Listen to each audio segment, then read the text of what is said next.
Everyone, this is मिथुन और हम हैं एमवी एडुनेट एजुकेशन फॉर एजुकेशन की विंडो पर। मैं आप सभी का स्वागत करता हूं। हम पढ़ रहे हैं या डिस्कस कर रहे हैं सीटेट पेपर 1 ईवीएस पोर्शन से थिंग्स वी मेक। तो चलिए शुरू करते हैं। आर्ट एंड क्राफ्ट, जिसको हम बोल सकते हैं कला और शिल्प।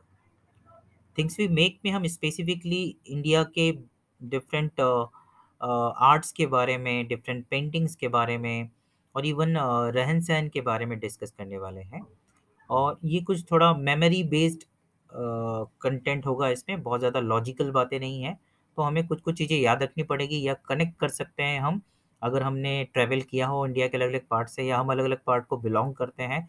तो we need to connect the things और we need to study about them a bit. कोई वीडियो देख लें जिसमें पर्टिकुलर पेंटिंग के बारे में बात हो रही है, तो ऐसे हम इन चीज़ों को याद रख सकते हैं। या मगिंग करने से बेहतर है इनको हम कनेक्ट कर सकें किसी भी तरीके से हमारे डे टू डे लाइफ या कोई दूसरी चीज़ों से जिनसे हम इसे या इन फैक्ट्स को इजीली रिकॉल कर सकें। स्पेसिफिकली जब हम बात कर रहे हैं सीटेट एग्ज़ाम में इन फैक्ट्स पर पूछे जाने वाले प्रश्नों पर।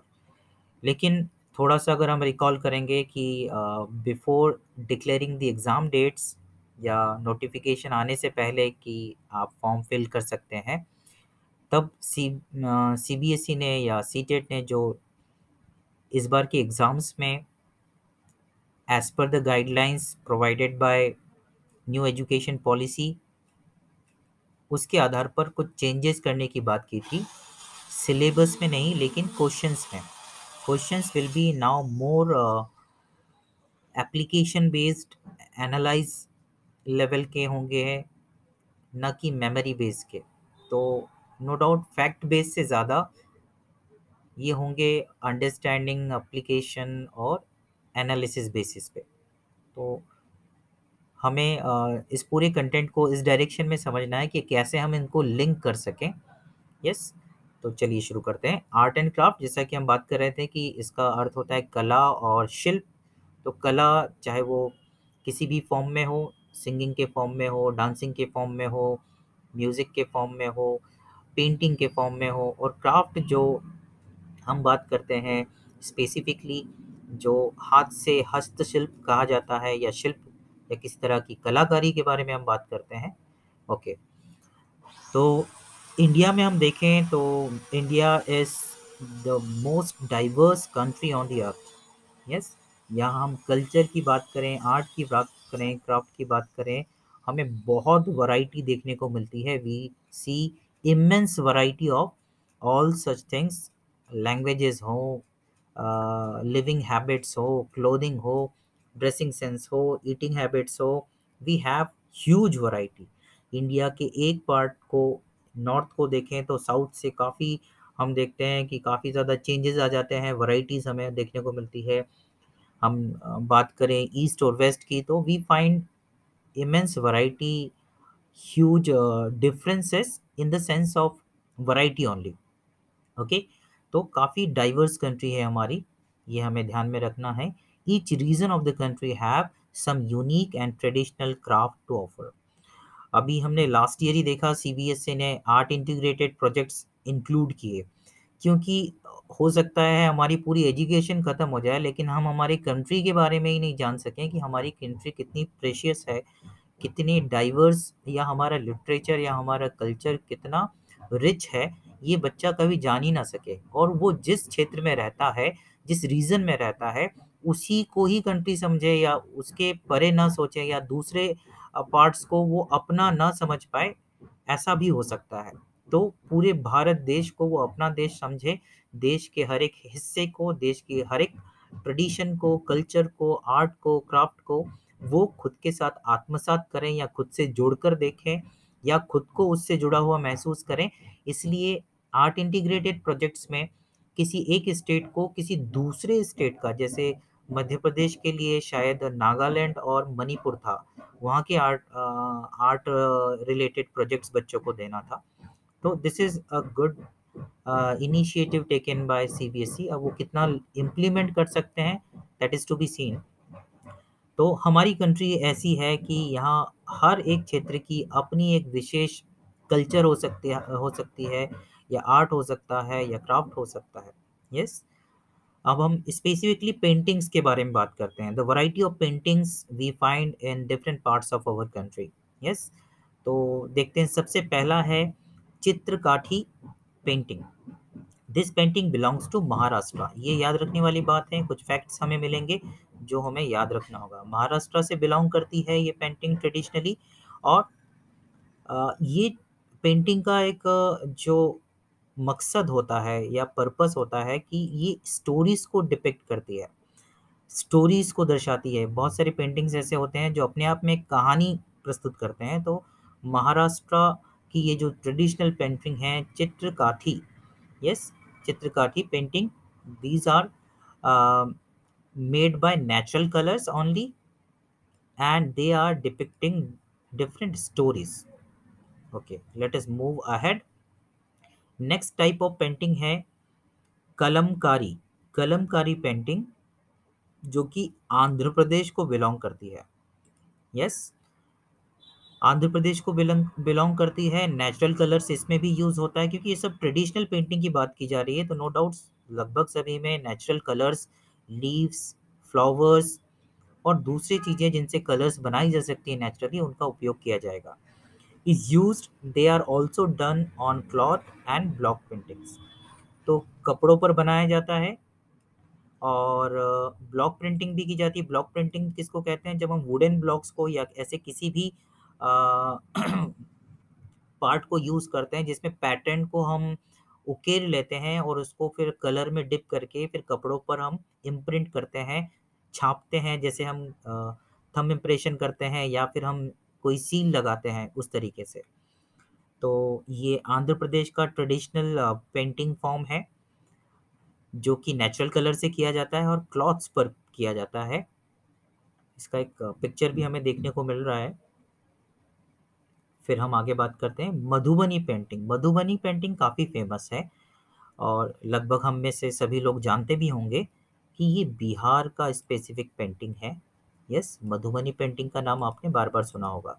इन this painting natural things like leaf, flower, animals, birds, human are depicted. तो यहाँ जैसे हमने बात की थी स्पेसिफिकली चित्रकाठी पेंटिंग की जो महाराष्ट्र से बिलोंग करती है, उसमें हमने देखा स्टोरीज रिप्रेजेंट की जाती हैं पेंटिंग्स के द्वारा, और यहाँ पर स्पेसिफिकली नेचुरल चीज़ों को डिपिक्ट करते हैं। Yes, natural colour is used in painting, colour from indigo, turmeric and normal flowers are obtain. तो कुल मिला के इनमें जो नेचुरल कलर्स यूज़ किए जाते हैं वो इंडिगो से, टर्मरिक से और फ्लावर्स से प्राप्त किया जाता है। Yes, a special kind of paste is grinded rice is made to further glorify the painting. इसमें हम देख रहे हैं बिहार, बिहार एक ऐसा स्टेट है जहाँ पर धान बड़ी मात्रा में उगाया जाता है। यस, तो यहाँ पर स्पेशल पेस्ट बनाते हैं किसका? राइस का, चावल का। ये बंगाल में भी होता है। अभी कुछ दिन पहले ही हम लोगों ने लक्ष्मी पूजा जो कि शरद पूर्णिमा के दिन बंगाली ट्रेडिशन में मनाया जाता है, उसमें राइस के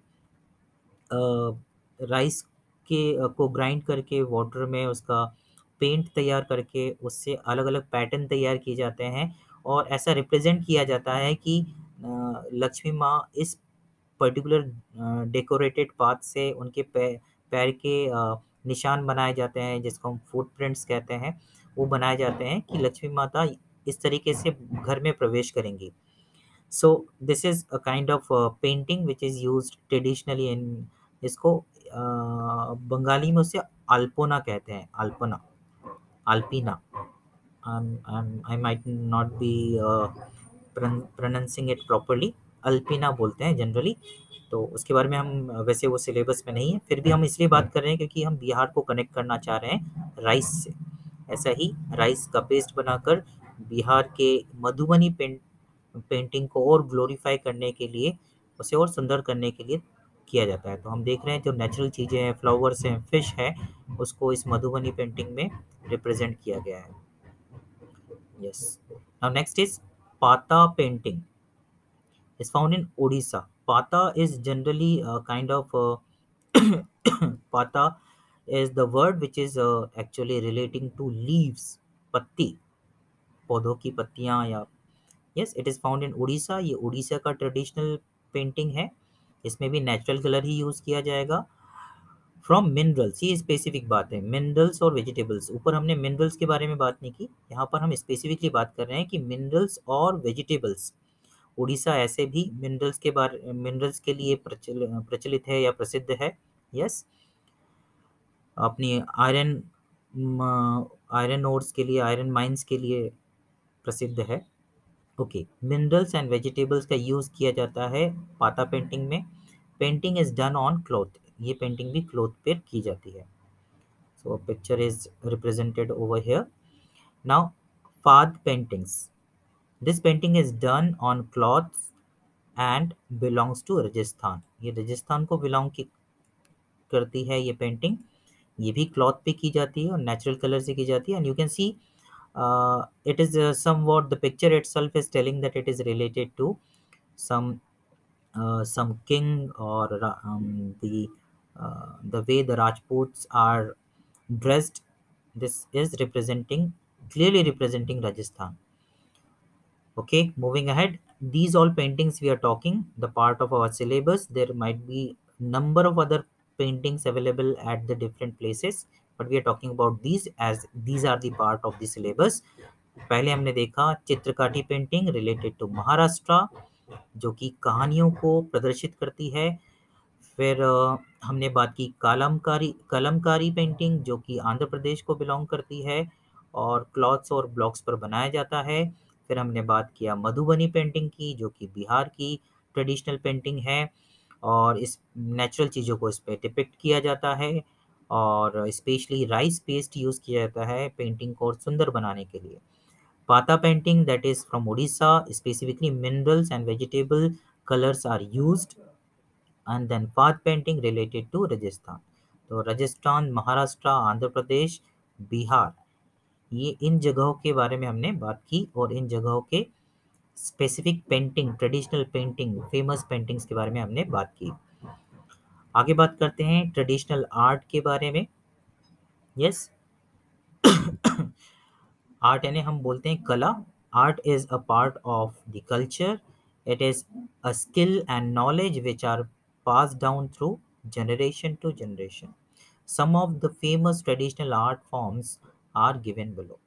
तो कुछ फेमस आर्ट फॉर्म्स के बारे में हम बात करने वाले हैं। नो डाउट ये जनरेशन आफ्टर जनरेशन आगे बढ़ती है। जैसे हम देखते हैं, अगर हम बात करें मध्य प्रदेश में, आसानी से अगर ये हम समझना चाहते हैं तो we can talk about the Maheshwar saris. वहाँ के जो बुनकर हैं, जो साड़ी बनाते हैं स्पेसिफिकली, उनको बुनने के लिए जो ट्रेडिशनली तरीका है हैंडलूम्स का, या जो ट्रेडिशनल वे है उसको प्रिपेयर करने का, उसके डिज़ाइंस का, उसकी वीविंग का, वो वहाँ के लोगों को ही पता है और वो अपने आने वाले जनरेशन्स को सिखाते हैं। इस तरीके से ये जो स्पेसिफिक तरीका है वीविंग का जो महेश्वर में है, वो जनरेशन आफ्टर जनरेशन ट्रांसफ़र की जाती है। तो आर्ट भी ऐसी ही चीज़ है जो इस तरह की स्किल है जो एक जनरेशन से अगली जनरेशन को सिखाई जाती है।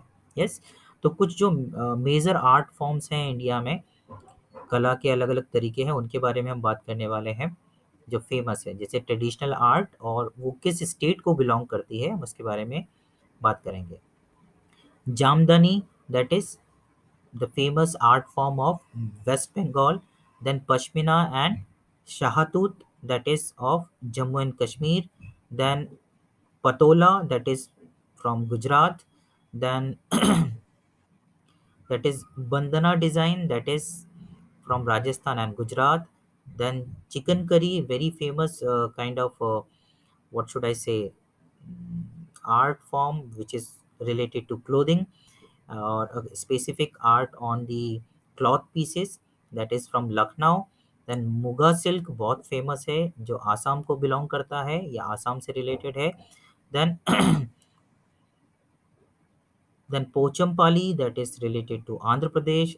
Then perfume industry related to perfume बनाने की जो कला है, जो आर्ट है, वो कन्नौज की फेमस है बहुत। देन शॉल बनाने की कुल्लू हिमाचल प्रदेश, स्पेसिफिकली हम जब इन एरियाज में जाते हैं तो we try to purchase some traditionally made, और वहाँ के जो आर्टिस्ट हैं उनके द्वारा या उनके वहाँ के बुनकर हैं उनके द्वारा बनाई गई शॉल को हम खरीद के लाना चाहते हैं। देन एम्ब्रॉयडरी के लिए फेमस है जम्मू एंड कश्मीर। ये कुछ फेमस आर्ट फॉर्म्स हैं, ट्रेडिशनल आर्ट फॉर्म्स हैं जो एक पर्टिकुलर स्टेट को बिलोंग करती है। ये फैक्ट्स हैं जिनको हमें याद रखना पड़ेगा या कनेक्ट करना पड़ेगा हमारे किसी इवेंट से, लाइफ के इवेंट से, किसी दूसरी चीज़ से, ताकि हम आसानी से याद रख सकें। Now the world famous pashmina. अब पश्मीना शॉल के बारे में तो हम सब जानते ही हैं। तो कुछ कुछ अफवाहें तो ऐसी हैं कि मेरे किसी एक फ्रेंड ने मुझे बताया था कि अगर आप पश्मीना जो शॉल होती है इतनी गर्म होती है कि उसमें अगर आप एग रख दें तो वो बॉईल हो जाता है। So it was a kind of exaggeration, या जिसको हम बोलते हैं अतिशयोक्तिपूर्ण बात है, लेकिन नो डाउट ये गर्म होती है। जैसा कि यहाँ कहा गया है कि 6 स्वेटर्स के बराबर हीट जो है या इंसुलेशन जो है ये प्रोवाइड करती है। It is very thin and warm, बहुत थिन होती है और बहुत गर्म भी होती है। ये क्यों थिन होती है ये भी हम समझेंगे। द गोट फ्रॉम विच, वो स्पेसिफिक बकरियां, पहाड़ी बकरियां जिनसे इन ये फर निकाली जाती है सॉफ्ट पश्मीना वूल तैयार करने के लिए, found on very high altitudes of around 5000 metres. तो समुद्र तल से इतनी ऊंचाई, हम जानते हैं कि ये जम्मू एंड कश्मीर के बारे में हम बात कर रहे हैं जिसमें ज़्यादातर रीजन हिमालय से जुड़ा हुआ है। तो हाई अल्टीट्यूड्स पर पाई जाने वाली ये जो कैटल्स हैं, स्पेसिफिकली बकरियां, आपने देखा होगा कि सीधे खड़े पहाड़ों पर ये चढ़ जाते हैं और इनकी इनकी बैलेंसिंग स्किल्स काफ़ी अच्छी होती है। तो इनके जो फर होता है वो इतना थिन होता है कि इनके 6 लेयर्स को मिला के हम जो नॉर्मल वूल की स्वेटर है उसके बराबर होता है। मतलब अगर ऐसी 6 स्वेटर्स को हम बनाएं किससे, पश्मीना वूल से, तो हमारे जो नॉर्मल वूल है उसके एक स्वेटर की थिकनेस के बराबर बनेगा। In winter temperature drops up to -40 degree Celsius, हमें पता है हिमालयन रीजन में ऐसा होता है। A coat of warm hair grows on goat's body which protects it from extreme cold। तो नो डाउट इस तरह के कोट्स बनाए जाते हैं जो पश्मीना वूल से बनते हैं और ये गर्म होते हैं और वहाँ के लोगों को इतनी कड़ी ठंड में, इतने लो टेम्परेचर में भी सरवाइव करने में मदद करती है। The goat shed some of their hair fur in summer. ये गोट को भी बचाती है इतने ठंड में, और इसके फर्स जो समर को ये शेड करती हैं, मतलब अपने जैसे पत्तियां झड़ती हैं पेड़ों से, वैसे हमारे बॉडी से भी हेयर फॉल होता है और नए हेयर्स आते हैं। तो सिमिलरली इनकी बॉडी से भी ये हेयर फॉल होता है, या हम बोलते हैं शेड ऑफ करती हैं ये समर में। This hair is so fine that, अब समर में क्यों करेंगे, क्योंकि समर में जो टेम्परेचर है उसके ऊपर बॉडी पर फर होना काफ़ी डिफिकल्ट हो जाएगा सर्वाइवल के लिए, क्योंकि बहुत गर्मी होगी फिर। Yes, this hair is so fine that 6 of these would be as thick as 1 hair of ours. मतलब इतनी थिन होती है ये इनका जो फाइबर है या हेयर जो है, तो वो कि 6 ऐसे फाइबर को या हेयर को मिलाए तो हमारे एक हेयर के थिकनेस के बराबर होगा। तो इतना फाइन ये होता है। The fine hair can not be woven on machine, so weavers in Kashmir made these shawls by hand. तो क्योंकि ये इतनी फाइन है कि इनको मशीन्स पर लेकर शॉल बनाना मुश्किल है, तो वीवर्स क्या करते हैं, वीवर्स इन्हें अपने ही हाथों से इसकी वीविंग करते हैं। तो ये ट्रेडिशनल जो आर्ट है ये जनरेशन आफ्टर जनरेशन ट्रांसफर होती है। This is long and difficult process, no doubt हाथ का कोई भी काम जिसमें बहुत स्किल की ज़रूरत होती है, ये एक लंबा प्रोसेस होता है और काफ़ी मुश्किल भी। After almost 250 hours of weaving, लगभग 250 घंटे की वीविंग के बाद, बुनाई के बाद, ये एक पश्मीना शॉल जो होता है तैयार होता है, और इसीलिए ये काफ़ी महंगे भी होते हैं जो ओरिजिनल पश्मीना होती है। अब हम आगे बढ़ते हैं। स्पेशल ड्रेस कोड जो हम देखते हैं, या कोड तो नहीं बोलना चाहिए, जो ड्रेसिंग स्टाइल है, रीजन अलग अलग, भारत के अलग अलग हिस्सों में ड्रेसिंग जो कल्चर है या ट्रेडिशनल ड्रेसिंग जो है वो काफ़ी अलग है और उस पर्टिकुलर एरिया को बिलोंग करती है। तो हम देखते हैं ड्रेस फॉर वुमेन और कौन से रीजन को बिलोंग करती है, दैट इज मुंदुम या नेरियथम जो कि केरला को बिलोंग करती है। देन मेखेला चादर, yes, that is belonging to Assam. Then salwar kameez Haryana, Punjab, western UP, Himachal Pradesh, इसको हम सलवार सूट भी कहते हैं शायद। देन पिरान pheran sorry, it is related to Kashmir, हम लॉन्ग गाउन जैसे ड्रेसेस देखते हैं। Then ghagra choli, this is very famous for the women in Rajasthan and Gujarat, yes. Then that is anarkali salwar suit, very famous there at North India. Then dress for men, safa specifically Rajasthan, then dastar that is at Punjab, then firan at Kashmir and feta at Maharashtra and Mysore. तो ये तो हो गई अलग अलग variety की dressing sense, या sense नहीं बोलना चाहिए, गलत होगा, ड्रेसिंग स्टाइल या traditional way of dressing of different states और different regions of the country. Now we are coming to languages. तो जितनी भाषाएं भारत में बोली जाती है, ये लैंग्वेजेस के बारे में बात कर रहे हैं हम, डायलेक्ट्स के बारे में नहीं। अगर बोलियों को जोड़ लेंगे तो it will be as huge that no other country is having these many languages, these many dialects all together spoken in their single country। ये एकमात्र देश में इतनी भाषाएं किसी भी दूसरे देश में नहीं बोली जाती। तो अगर हम देखेंगे कॉन्स्टिट्यूशनली रिकग्नाइज्ड कितने लैंग्वेजेस हैं, तो भारत में ऐसी 22 भाषाएं हैं जिनको कॉन्स्टिट्यूशनली हमारे कॉन्स्टिट्यूशन या हमारे संविधान ने स्वीकार की है कि ये सभी भाषाएं भारत की हैं और ऑफिशियल यूजेस में उन्हें लिया जाता है। इंग्लिश और हिंदी जो है ये स्टेट लैंग्वेज बोल सकते हैं या इनको ज़्यादा यूज़ किया जाता है। सेवरल स्टेट्स, कोई भी हमारी official several states in India have their own official language. तो ऑफिशियल लैंग्वेज है, हमारे स्टेट की कोई लैंग्वेज नहीं है ना, स्पेसिफिक लैंग्वेज नहीं है। Yes, several state in India have their own official languages. वैसे ही हमारे स्टेट की भी ये 22 ऑफिशियल लैंग्वेजेस हैं जिनको यूज़ कर सकते हैं, लेकिन हर एक स्टेट की अपनी एक ऑफिशियल लैंग्वेज है। जैसे महाराष्ट्र में हम देखते हैं मराठी यूज़ होती है, बंगाल में बंगाली यूज़ होती है, the which are spoken in particular areas, these are as follows. और अकॉर्डिंगली ये जो थर्ड लैंग्वेज का काम करती है इन स्टेट्स में एजुकेशन में स्पेसिफिकली। और कुछ कुछ स्टेट्स में स्पेसिफिकली ये लैंग्वेज कंपलसरी भी होती है, चाहे प्राइमरी तक हो चाहे मिडिल तक हो। यस, और हमारे एजुकेशन सिस्टम में भी हमेशा थर्ड लैंग्वेज, 3 लैंग्वेजेस के एजुकेशन को प्रेफरेंस दी जाती है, जो कि अभी के न्यू एजुकेशन पॉलिसी में भी है। Different language and dialects of India. Hindi हम देखेंगे पूरे नॉर्थ एरिया में, इवन सेंट्रल पार्ट में भी। फिर हम देखते हैं सिंधी, पंजाब, राजस्थान, गुजरात, पंजाबी, पंजाब में स्पेसिफिकली, नेपाली, उत्तराखंड, उत्तर प्रदेश और बिहार, क्योंकि काफ़ी बड़ी संख्या में नेपाली इन क्षेत्रों में पाए जाते हैं। Then Dogri, Jammu and Kashmir, then Bodo, Assam, Bodoland का बारे में हम सुनते हैं ना, बोडोलैंड का एक डिस्प्यूट चल रहा था लंबे समय तक आसाम में। Yes, so then Telugu, Andhra Pradesh, then Maithili that is in Bihar, Oriya, Orissa, Konkani, Goa. Then Konkani railways के बारे में हमने सुना होगा, मुंबई गोवा जो रेलवेज हैं। देन कन्नड़, कर्नाटका, असमीज, आसाम, देन मणिपुरी, मणिपुर, कश्मीर, कश्मीरी बोल सकते हैं। Then Santhal that is Jharkhand, Marathi Maharashtra, Tamil Tamil Nadu, Malayalam Kerala, then Kurukh Jharkhand. अब यहाँ बंगाली के बारे में बात नहीं की गई है। अगर हम देखें तो जो भारत की तीसरी सबसे ज़्यादा बोली जाने वाली लैंग्वेज है, मेरे ख्याल से हिंदी इंग्लिश के बाद, एक बार सर्च ज़रूर कर लीजिएगा, शायद दूसरी या तीसरी सबसे ज़्यादा बोली जाने वाली लैंग्वेज जो है वो बंगाली है।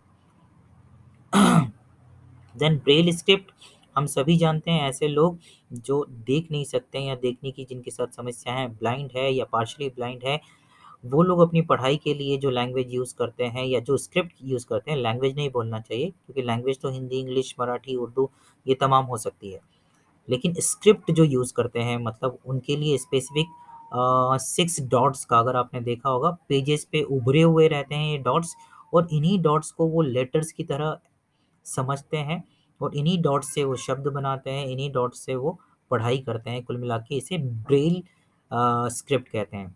It is a special way of reading and writing for people who can not see. It is written on a thick paper by making a row of raised points with a pointed tool. तो जैसे हम अगर सुई से एक किसी कागज में छेद करें तो दूसरी ओर क्या आ जाएगा, उभार आ जाएगा। उसी छेद के उभार से ऐसे ही 6 पॉइंट्स के अलग अलग 6 पॉइंट्स होते हैं, उन 6 पॉइंट्स को अलग अलग पैटर्न में कन्वर्ट करके ब्रेल की स्क्रिप्ट तैयार की जाती है। उसके लिए ट्रेनिंग होती है इन लोगों की, और वो इन लेटर्स को रिकग्नाइज करते हैं और उसके आधार पर इनकी पढ़ाई होती है। ये अपने फिंगर से इन डॉट्स को टच करके देखते हैं, जो उभरा हुआ पॉइंट्स हैं, यस, उनको टच करके देखते हैं और फिर उसके अकॉर्डिंगली ये लेटर्स को रिकग्नाइज करते हैं। लुइस ब्रेल, ये नाम हमें याद रखना चाहिए क्योंकि पूछा जाता है कि किन्होंने ये डेवलप किया, जो कि फ्रांस से है। उन्होंने इन्वेंट किया था इसे for visually disable, and it is known as Braille script. उन्हीं के नाम पर, लुइस ब्रेल के नाम पर ही इसे ब्रेल स्क्रिप्ट नाम दिया गया। अब भारत में पाए जाने वाले ट्राइब्स, हमें ये पता होना चाहिए कि हम ऐसे स्टेट में हैं। मध्य प्रदेश भारत का सबसे ज़्यादा ट्राइबल या ट्राइब लोगों का नेटिव प्लेस है। Yes, a tribe is a group of distinct people dependent on their land for their livelihood, who are largely self-sufficient and not integrated into national society. They have their own way of living and culture. Generally जब भी tribes की बात आती है तो हमारे ध्यान में जंगल में रहने वाले लोगों के का विचार होता है। जी हाँ, बिल्कुल, we are talking about the people those who are living very far from the cities, in dense forest or in places where they have their own way of living. They are not connected to the local areas or cities और metros. They are living their life self sustained, वो self dependent है। जंगल के पानी, जंगल के उत्पाद, जंगल के resources पर ही वो डिपेंडेंट होते हैं। फेमस ट्राइब्स जो हैं इंडिया के, उनके बारे में हमें पता होना चाहिए। As the part of syllabus these facts should be known to us. जैसे अगर हम देखें ट्राइब्स और उनके रीजन से उनको कनेक्ट करते हैं तो चंगपा और Champa related to Ladakh, then Gaddi tribes related to Himachal Pradesh. 9th SST में हम पढ़ते हैं इनके बारे में। जो लोग एक जगह से दूसरी जगह मूव करते हैं, चरवाहे। Yes, then Bakarwala tribes, they are related to Jammu and Kashmir. Then Tharu, Uttarakhand and Uttar Pradesh. Then Kharwar tribes, Jaunsari, they are related to Uttar Pradesh and Uttarakhand. Then Bhotia tribes, that is related, they are related to Uttarakhand. Gond, Gond हमें बहुत अच्छे से पता होना चाहिए, पहले ये मध्य प्रदेश में ही थे जब छत्तीसगढ़ मध्य प्रदेश का हिस्सा था। Then Korwa, Chhattisgarh and Jharkhand. Then Sahariya, that is in Madhya Pradesh.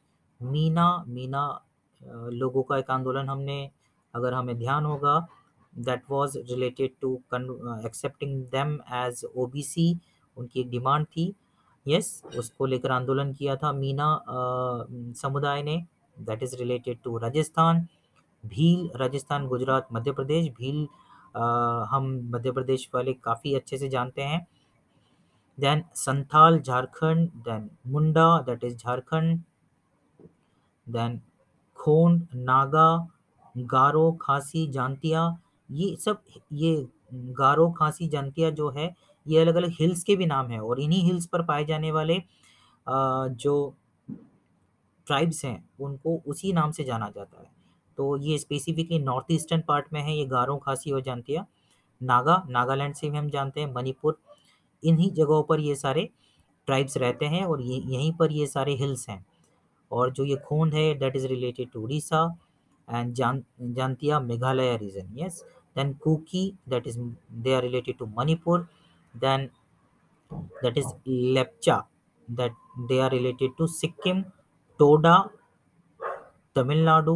Then Jarawa tribe, Andaman and Nicobar. Then Worli, Maharashtra। Worli art के बारे में भी आपने सुना होगा। देन लुशाई या Cheraw, they are related to Mizoram. So these all facts to be recalled. वैसे बहुत ज़्यादा ऐसे मगिंग वाले क्वेश्चंस आते नहीं हैं, पर फिर भी as the part of syllabus we must know about them. And ये हमारे जीके को भी स्ट्रॉन्ग करेगा अगर हम थोड़ा सा भी और रिसर्च करके इनके बारे में और जानेंगे। It would be very helpful for us, not only for the CTET, as well it will help us for updating our GK, as well as for other competitive exams also. Be uh, we can acquire some more knowledge about them. So this all we discussed today. हमने ये सारी चीज बातें की आज। सबसे पहले हमने बात की कि आर्ट एंड क्राफ्ट क्या है, अलग अलग पेंटिंग जो भारत में पाई जाती है उनके बारे में हमने बात की। फिर हमने देखा ट्रेडिशनल आर्ट्स, जो जिसका एक टेबल हमने डिस्कस किया कि कहाँ पर कौन सी आर्ट फेमस है। देन हमने पश्मीना वूल के बारे में स्पेशली डिस्कस किया, जो कि कश्मीर का एक स्पेसिफिक टाइप का शॉल है जो वहीं पर पाए जाने वाले स्पेसिफिक गोट के फर से बनाई जाती है। स्पेशल ड्रेसेस, अलग अलग रीजन की जो फेमस ड्रेसिंग स्टाइल्स हैं या ट्रेडिशनल ड्रेसिंग है उसके बारे में हमने बात की। हमने बात की अलग अलग तरह के लैंग्वेजेस जो अलग अलग राज्यों में बोले जाते हैं, अलग अलग एरियाज में बोले जाते हैं। फिर हमने ब्रेल स्क्रिप्ट के बारे में बात की, और फिर हमने बात की भारत में पाए जाने वाले कुछ मुख्य ट्राइब्स के बारे में। तो ये था आज का हमारा पूरा डिस्कशन। कुछ क्वेश्चंस हैं, इनको आप ज़रूर आंसर कीजिएगा कमेंट बॉक्स में। मधुबनी पेंटिंग के बारे में कौन सी बात जो है वो सही है, ये हमें देखना है इन चार ऑप्शंस में से। दूसरा प्रश्न है, ब्रेल स्क्रिप्ट के बारे में हमें पढ़ना है और फिर हमें बताना है कि इन जो चार स्टेटमेंट है ब्रेल स्क्रिप्ट के बारे में, उनमें से कौन से स्टेटमेंट्स सही है, करेक्ट है।